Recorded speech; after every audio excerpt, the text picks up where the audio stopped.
Hey guys, welcome to a brand new video on my channel, Meg's Movies. If you are new to this channel, this is basically where I talk to you guys about my passion for movies. This goes from collections, hauls, reviews, and to today's video, so let's get into it.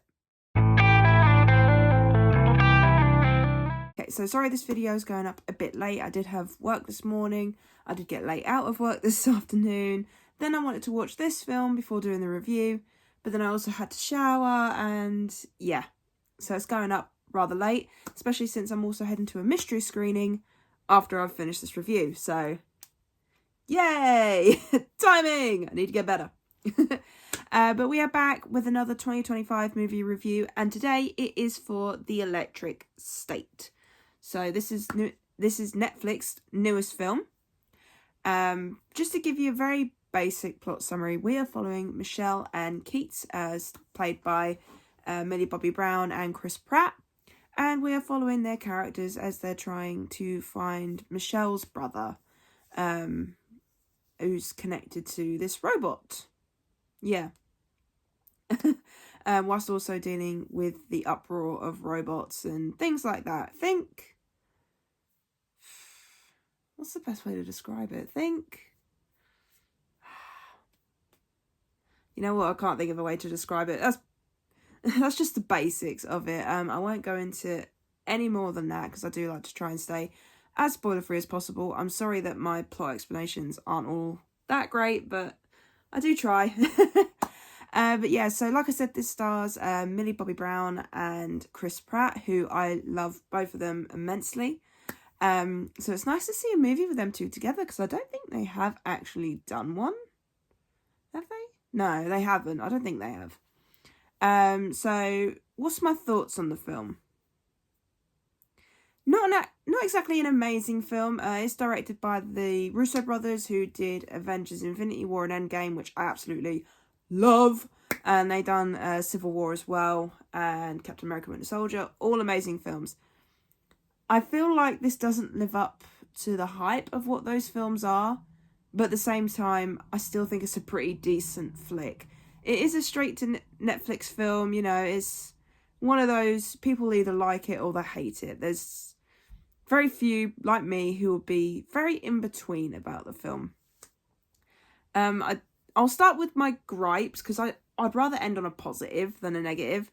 So one of my only major gripes is that it did feel a bit slow to start with. But once it really kicked in, that's when I actually started to enjoy myself a bit more. Some of the characters were a bit meh. They didn't sort of like stand out to me. There was only like one or probably Millie and Chris stood out to me the most, and Herm, I think his name is. Them two stood out the most. But the other characters, not so much. I do like the plot of the film. To be honest, I think, yeah, that's my only gripe, is the pacing. Sorry, I'm a bit tired. But other than that, it's an okay film. It's not anything too great. It's not anything too bad. It's very middle of the road for me, but it goes just that bit over because there's this really emotional moment near the end, which actually made me cry. And it's been a while since a Netflix film actually made me cry. I think the last time I did that was Rescued by Ruby. I think that was the last Netflix film to make me cry. So it's nice to have that, especially since this was mainly sort of like a funny, action-packed kind of film. I believe it's based on a book, if I'm right in thinking. I could be wrong. I know I saw somewhere that it said based on something. So I can't exactly say my opinion on that, so I'm just gonna skim over that. But no, I kind of enjoyed it. Because of the slow pacing, it did take me a while to get into it, but once I did, I liked it. Chris Pratt, though, I do feel like he was sort of playing a knockoff Star-Lord in a sense. But I kind of get it, you know, he did really an amazing job as Star-Lord, so I think he sort of fitted that character very well. I will say there's a scene where he gets a haircut, and I'm actually very happy he gets a haircut.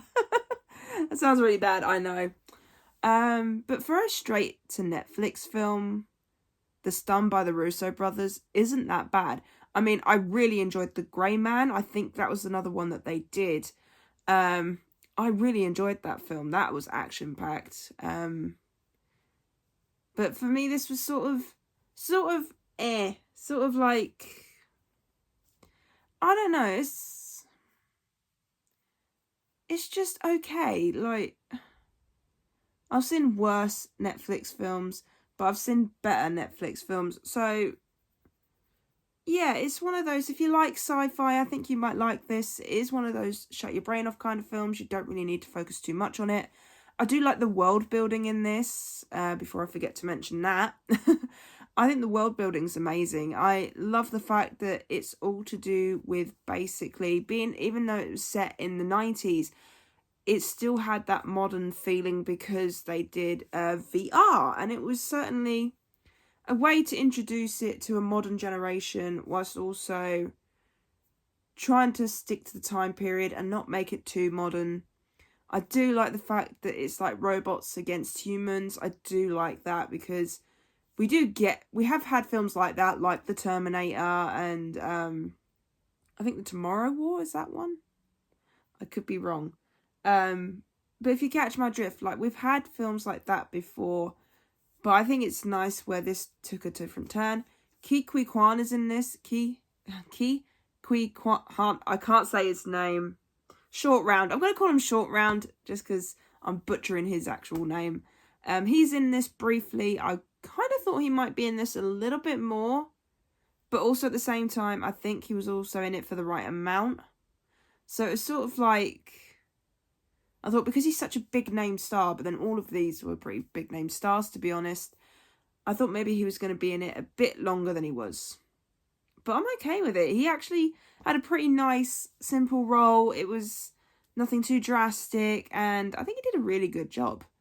The effects on this look really good. The robots look really cool, especially the Sentinel ones that we get. I think they're fantastic looking. I like them. But Herm is my favourite robot. I think that's how you say it, Herm. Sassy robot, love it. Has an attitude, love it. I love it when things like that you wouldn't think would have attitudes, I like. Kind of like Bender from the animated film Robots, where he's got that sass, he's got that sarcasm, and he's just got all this attitude. And yeah, I think that's why I felt quite drawn to Herm, because I felt like I loved the sarcasm that he had. Plus I loved the friendship between him and Chris Pratt's character. But no, Millie Bobby Brown, I feel like she stood out the most in this film. As much as I did enjoy Chris Pratt's role in this, I think Michelle, the character, stood out so much. I think I was going to say Molly. Millie, I think she did an amazing job. I've only ever seen her in Stranger Things and the first Enola Holmes film. I still need to watch the second one. So I haven't really got much to go on the way of her performances, but I love her in Stranger Things. Found her alright in Enola Holmes. I still need to watch the second one, so that might change my mind. But I feel like with this role, she did such a good job with it. She conveyed the emotions. She was a good character. I liked the lines that she had. There's some sentences in here. Well, I say sentences. There's a speech in here, which I thought was quite nice. It is a bit predictable in a sense, but it's not too predictable. I'm one of those people that I don't mind predictability, but so long as it's not too much. So long as I can still get surprised by some of it, I'm happy. But no, overall, not a bad film. I actually quite enjoyed it. I would watch it again, to be honest. It'll probably be one of those ones that I put on the background, or I'll watch it when I'm in bed, and if I fall asleep, I fall asleep because I've already seen it. So it's one of those that I'd recommend people to watch at least once. But after that, completely up to you. To be honest, final score for this film, I'm going to give it a 6 out of 10. I quite enjoyed it. And like I said, although it's slow to start with, picked up. And the fight scene near the end, the final battle, not as good as Endgame. Nothing will ever beat Endgame, I don't think. But it did stand out and I quite enjoyed it. Love some of the musical moments in this, in the sense of the music in the film. It's not actually a musical. But no, overall, a decent film. And if you're not sure whether to give it a go, I'll suggest giving it at least a go. And then if you don't watch it anymore after that, that's fine. Or if you can't get into it, that's fine. But I'm glad I watched it. I wasn't sure whether I was going to or not. I did put it on my watch list just because of the actors that were in it. I actually went in this without seeing the trailer, so I had no idea what I was getting into. But I am glad that I did watch it. It's not one of those that I plan to watch it and then never do. So I'm glad I did. But no, so I really hope you enjoyed this review for The Electric State. If you did, then do give it a thumbs up. And if you are new to this channel, then go ahead, hit that subscribe button and also the notification bell down below to be notified when I post. And leave me your comments and thoughts on The Electric State. Did you enjoy it? Did you not enjoy it? What's your favourite robots film? Let me know in the comments down below. And I'll see you guys next time.